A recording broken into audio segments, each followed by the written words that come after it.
Hi friends, this is your pal Scott, and today we are going to talk about Critical Role, Campaign 4, Episode 1. All right. So it's happened. It's out. All right. It occurred, right?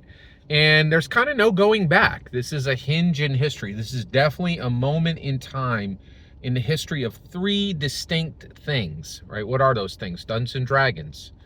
This is a victory day for Dungeons and Dragons. It is a history day for Daggerheart. This is a brutal defeat for Daggerheart. And this is a day in history for Critical Role.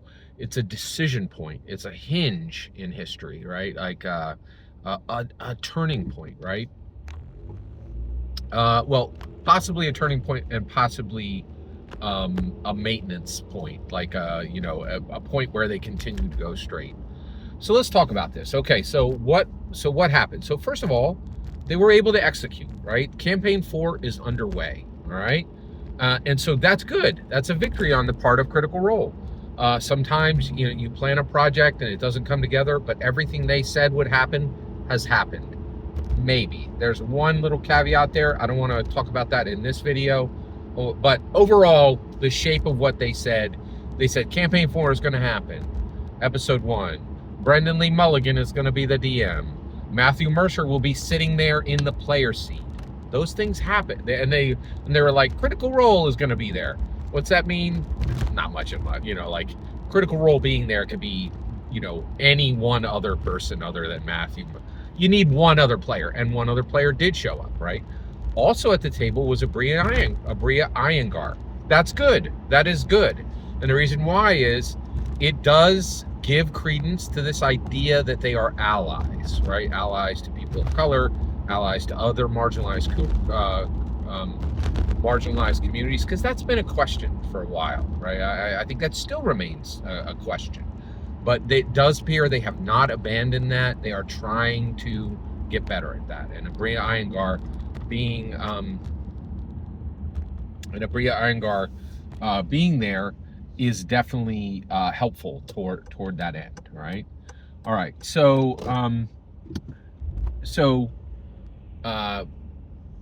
all that is happening, right? But let's talk about, is this going to help Critical Role, right? Well, of course, Scott, of course this would help. Why wouldn't it? Let me give you some reasons. I think there's some very distinct reasons that Campaign 4, Episode 1, as constructed, will not help Critical Role. All right, let's go. So let's talk about the elephant in the room, okay? For 2 years, Critical Role has been upping Daggerheart. They've been saying, wait for it, we're building it. Here's Spencer Stark. He's got these great ideas.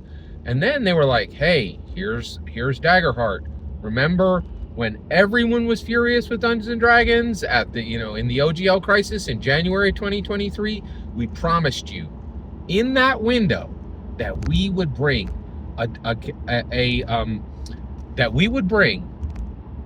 a tabletop role-playing game that would directly compete with Dungeons and Dragons. We never promised that to you in the 8 years that we've been doing D&D. But right now, in this moment of fury, we are promising you a game that will compete directly against Dungeons and Dragons on its own merits, on its own ground. Then they delivered it. Spencer Stark built it from the ground up, right? And then they delivered it. They put it on shelves, and it blew off shelves. Literally every single copy they printed sold immediately, right? I saw this on an FLGS shelf once, okay? Actually, so my FLGS got it in because I requested it. It never even hit a shelf, right? They pulled it out of the box and gave it and literally handed it to me, and it has never shown up in that FLGS since, not once. I saw it on one other actually, I saw it on another gaming shop, not local to me, right? I had to drive like 35 miles to get there, right? To a place I do not normally go, right? This thing blew off shelves, okay? So now, and then literally millions of critters, right, went out to see if they could get it. We don't know how many people bought it. It's just like Dungeons and Dragons.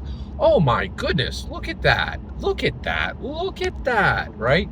Everybody's like, oh, I tell you, Critical Role so different than that Hasbro group. Are they? What's the numbers that they sold on Daggerheart? Do we know? No, no one knows. Numbers are completely hidden, right? Exactly like Global Corporation Hasbro, right? Global Corporation Hasbro hides their sales numbers, right? Global Corporation Critical Role hides their sales numbers, right? Oh, it's all about just fun and joy and just friends getting together. I'd love to know how many copies you sold. No big deal. It's just all for funsies, right? Like, it's not. I'm telling you. Critical Role is a global corporation, right? Like, it's not just a group of friends getting together, for a lark. It is a global corporation, right? And they do things exactly like a global corporation. Like, for instance, we don't know the print numbers on Daggerheart, but they go over to Evil Hat Games. Those guys, quirky little startup, have been around for 20 years, but they'll give you numbers. They'll actually share real numbers every year. They give you a State of the Union, and they can give you they will actually tell you where they're at, but when you're at scale, suddenly transparency goes out the window, right? So my point is, they told a lot of critters to get ready, and those critters got ready. They had dollars in hand, and they bought Daggerheart, right? And they're like, okay, you have the Sword of Elendil. Now we want you to cut the ring off of Sauron. Go ahead and do it. And what did Critical Role do, right? This is the best way to understand Daggerheart. Daggerheart is the Sword of Elendil, okay? The Sword of Elendil shattered when it cut the ring off of Sauron's hand. But what happened with Daggerheart is that, the guy who was carrying the sword, Elendil, right? The warrior carrying the Sword of Elendil to cut off the hand. Hey, he threw that sword. He got to the point where he was ready to cut off the hand. He threw that sword on the ground and smashed it with his own hammer. Now, what is that? That is August 21st, 2025, the day, the very carefully calculated, waited for day that Critical Role was like, we're abandoning Daggerheart. We will not use it for Campaign 4. We are using Dungeons and Dragons. And the whole critter community went, what? And so now here's the kicker, right? Critical Role has been able to say, we're just a plucky little group of friends who have been playing Dungeons and Dragons for years. Well, you're not now, right? You are the creator of the best D&D killer ever created, that you shattered when it came, that your fans supported you, right? Supported you buying it, right? And then after they had bought it, you're like, nope, we're going to shatter that on the ground. That means nothing. And all your games and all the work you did to get prepped up to run that, nobody's going to care. You know what people are going to care about? The game that we're still playing and that the rest of the world is playing. And your sad sack Daggerheart is a pile of very sad cards and very sad books that is going to go up on the shelf, just like every other OSNR and indie that you can't drag people to. D&D is king because Critical Role made it king again, ensured it remained king again. I'm telling you, man, you can't write. If you wrote this stuff, people wouldn't even believe it. This is where we're at, man. This is where we're at, right? And so my point is, yeah, we just had Critical Role Campaign 4, Episode 1, but does this work, right? Do a group of people that just spent $60, maybe $120, maybe they bought a copy for everybody at the table, right? Maybe they spent over $300, right? Maybe, oh my gosh, maybe they Kickstarted at, well, actually, no, I don't think they Kickstarted. Yeah, I think Daggerheart was Kickstarted. I'm not remembering now. They could have spent hundreds of dollars, right? Now, are they cool watching these same people play the game that they gestured for 2 years would be dead when they released Daggerheart, right? I don't know if that works. I really don't know if that works, right? So I think there is a distinct possibility that Daggerheart will be a sour taste in everyone's mouth as they begin to watch this, right? And so I do think Critical Role Campaign 4 Episode 1 is, I think it's the first clanging gong that there could be big problems for Critical Role going forward. That's my, and actually, I think there's more reasons than just that, but I'll leave it at that today. That's more than enough to chew on. Hey, you just heard my opinion. Every single word in this video was my opinion. It's my opinion that the critters are going to have a sour taste in their mouth. They're not going to be able to continue to watch these guys play D&D when the rug got pulled out from under them, right?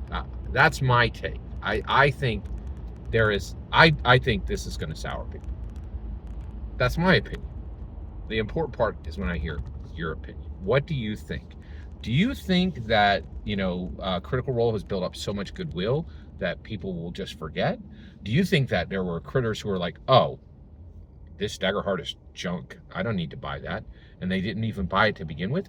Or do you believe that Critical Role's failure to print Daggerheart actually saves them?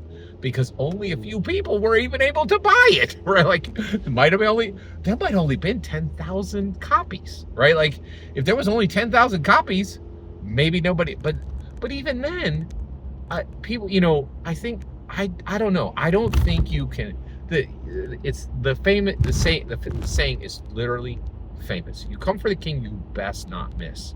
They came for the king. They missed. Is there a price for that? That's what I want to know. I'd love to hear your thoughts on this.